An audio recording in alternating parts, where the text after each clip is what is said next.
Hello guys, and welcome to this video where I'm going to be showing you how to use a giant grab effect on Higgsfield AI. And let me show you what the giant grab looks like. You can see a human hand just grabs someone who was already looking human size before. So if you want to create this kind of effect, just go to higgsfield.ai, sign in, click on visual effect, then go to giant grab.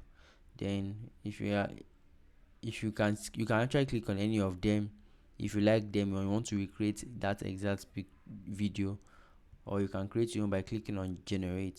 So once you've clicked on generate, you can upload your picture in this area, and then you can upload an end frame if you want. Very optional, as you can see here. Describe the prompt you want, and allow this model to be just allow this model to work for you. If you cannot, but you can always change it to a different one.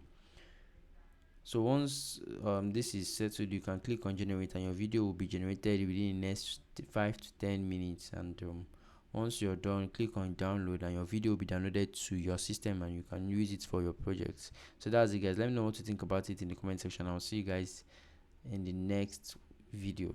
Thank you very much, guys.